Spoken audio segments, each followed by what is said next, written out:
nakakuha ng damage. Makakalipad dito si Super Marco pero natanap ba yung damage nila? Si Edward dito ginamit na yung grab habang si Yue nagzo-zone out lang. Flap TZ na doon sa mga Getty. Domi kahit magiging target nila pero atras na lang muna sila. At mukhang itutuloy pa ang Super Marco Few doon sa likod. Nakikipag 1v1 kay Domingkite at yung Esmeralda ay babagsak with a Falling Star Moon para tapusin ang larong iyon. 3-4-3 ang naging palitan pero Domingkite, Demonkite papasok pa pala. At nandiyan pa mga pailaw ni Yue. Sinasalubong, iniilawan pero wala ng mana. Itutuloy ba nila ngayon? Itutuloy ba ng players na Aurora pero ihahatid lang si Super Marco. Sandali, jungle area namin to. The moves mula sa Team Falcons. Flap TZ, inaalay niya sarili niya kanina sa likuran. Kaya hindi agad nakahanap ng respo rito yung Aurora. Even though napatay nila, si Kyle TZ, na-secure naman yung pagong. And si Few, inaalay niya rin yung sarili niya. Na-force out niya yung Purify mula dito kay Dominic. Napatay siya, pero umabot yung Falling Star Moon mula kay Flap TZ after resetting.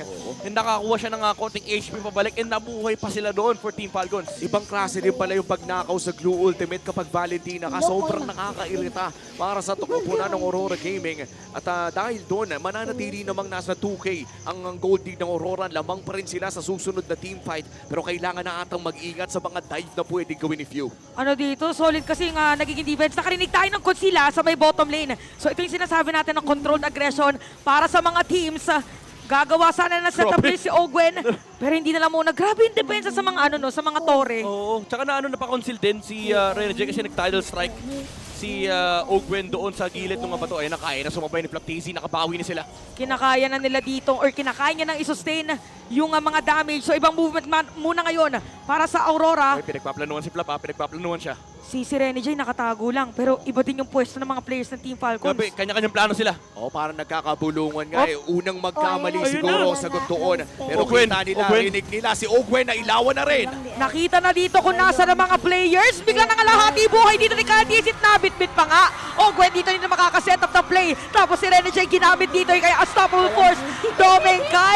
Domingkite nakakuha na naman kill. Tapos ang next nila nakukuha is gonna be the Lord. Insane punish mula sa Aurora Gaming. Nagbilang sila ng heroes. Noong lumabas si Ogwen, talagang dire-diretso yung lakad ng Aurora Gaming kasi alam nila nasa taas pa yung Esmeralda. Hindi nila kailangan problemahin si Flap TZ at that moment and they just needed to commit on to taking down the jungler of Team Falcons. At makikita nga natin dito sa Infinix handcam dito ni Demonkite. Mula sa drip na nakasaske ka kay Suyu, pati na rin yung smooth gameplay sa GT20 Pro, ay dito mo makikita kung bakit nga ba ganyan ang laruan ni Demonkite sa larong ito. At itutuloy na nila yung push dito sa mid lane. That's one turret down at mukhang minamatahan na rin nila yung doon sa may bandang itaas. Ang dami nilang mga objective or resources na nakukuha ngayon against sa Team Falcons. Napakaganda nito kasi unang Lord pa lang naman para sa ating laban. So medyo nagkukumpul-kumpulan ngayon yung mga players ng Team Falcons. Itutuloy pa nila yung push dito. May holy defense pa naman para dito sa Team Falcons. Agaran din puputok ang Lord na ito. Pero napakadelikado na tumayo lamang. Dahil anytime ay pwedeng pumasok si Renegade with the flicker play. Yep. Kailangan mag-ingat ang pwesto dito ng Team Falcons sa Conceal. Ayan na yung conceal. Bigla ba silang papasok ngayon? Okay, si Edward ang una natin makikita pero Tori muna.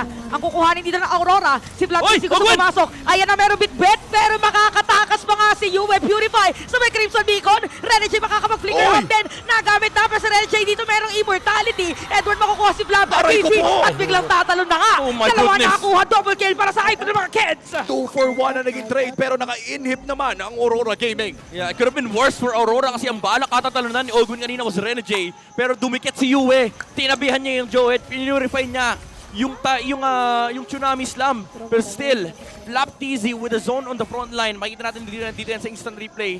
Pagkatalo na, ayun, humarang si Yue. Dumikit siya kay Renegade.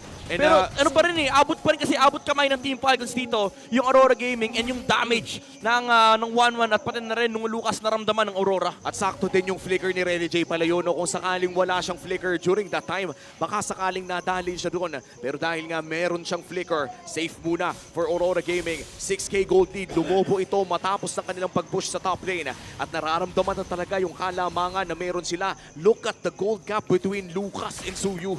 Yeah. Sobrang layo pala Wala, almost 10K na. 4K. Pero alam mo, yung kailangan lang din kasi ng Lucas at this point, yung war-ups eh.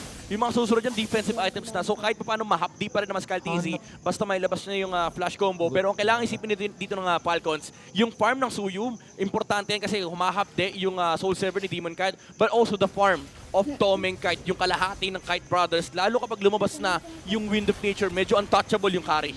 Oo, at mukhang nagkakaambahan na dito sa may bandang bottom lane. Medyo maswerte pa ang Team Falcons dito considering na ang losing laner yung nagsuslow push na lane dito ay napakalapit sa Lord. Pero delikado ang pwesto ni Flap TZ. Flap, saan ka pupunta? Okay, hindi pa ginamit dito at hindi pa ilalatag Hindi na yung micro. unstoppable force. Nagbibigay lang ng shield, sabay kukuhanin yung shield. At yung Lord natin, ire-reset ngayon na ating dalawang teams. Napaka-importante ng positioning. Nakita na kung nasan si Super Marco, even you eh. This is the second Lord of the game. Napaka-importante nito if you are Aurora Gaming. Dahil kung makuha mo pinagplanuhan. ito, ay mukhang nahuli nila si Flap TZ. Kailangan tumakas ngayon ni Flap TZ, pero nagamit niya na sprint Nagamit niya na sprint, so hindi siya pwede dumiretso mamaya sa mga players dito ng Aurora. Habang nag-iilaw lang si Yue, kailangang hanapin ng mga Grabe. players na Team Falcons. Check bush, kita ng Aurora lahat. Pero may talon si Ogun, may kasama ring flicker to, so hindi pwedeng lumapit si Demon Kite sa Lord nor Doming Kite. Kahit pa sabihin natin may Purify, yung carry dito, isa lang din kasi yung dash niyan, pwede siya habulin ng Team Falcons. Another reset para dito sa Aurora Gaming. May hinihintay ata silang mangyari. Kita na Pero sa mid. mukhang ito na ata yung ibo-burst nila. Binitawan ng bagya si Demon Kite ay hindi kita ng Team Falcons. Kita natin na yung Lord mapupunta dito kay Demon Kite. Energy mag-flicker out. At team fight pala ang nais. Pumasok dito follow Kyle! para kay Flap TZ. Doming Kite medyo mauuntog. Nakapag-dash out. Nilalabag yung mga shuriken. Pero Demon Kite papadalin si Flap TZ. Super Marco natikitan. Si Super Marco natikitan. Pero si Kyle TZ may sarili laban. Demon Kite triple kill na. Oh, that's it. And it's gonna be That's a it. wipeout para dito sa Aurora. Apat na miyembro pa rin ang buhay para sa Aurora Gaming at hindi nila bibitawan yung tsansa na makapag-upper bracket. May matabang minion waves dun sa baba at may mataba din dun sa gitna. Pero ang pinakamalaki ay yung Lord na hawak nila sa top lane at minions na lang ang umaharang sa kanila. 8 seconds bago mabuhay pero ito na yung Lord hindi na madedepensahan kasi nga naman walang dedepensa. And prime time na Sunday dahil Aurora game number 2. Happy Mother's Day to the mother of all series as we welcome you to Game 3 ng huling laban ng regular season, Aurora forcing out the deciding match. Sulit ang ticket para sa lahat ng mga nanonood ngayon sa venue. At syempre alam nating mamimiss natin ang MPL kaya sulitin na natin ang pinakahuling match ng regular season 15 bago ang 2-week playoff break. Wow! Naghinti pa nga, hindi pa tapos ang kampanya ng Aurora Gaming patungo sa ating upper bracket slot. Grabe si Edward kanina, talagang dinikitan niya si ano nga yung horror movie na Pau. may bit. Dalawa yun. Yung Maraming may- ganun eh. Yung photo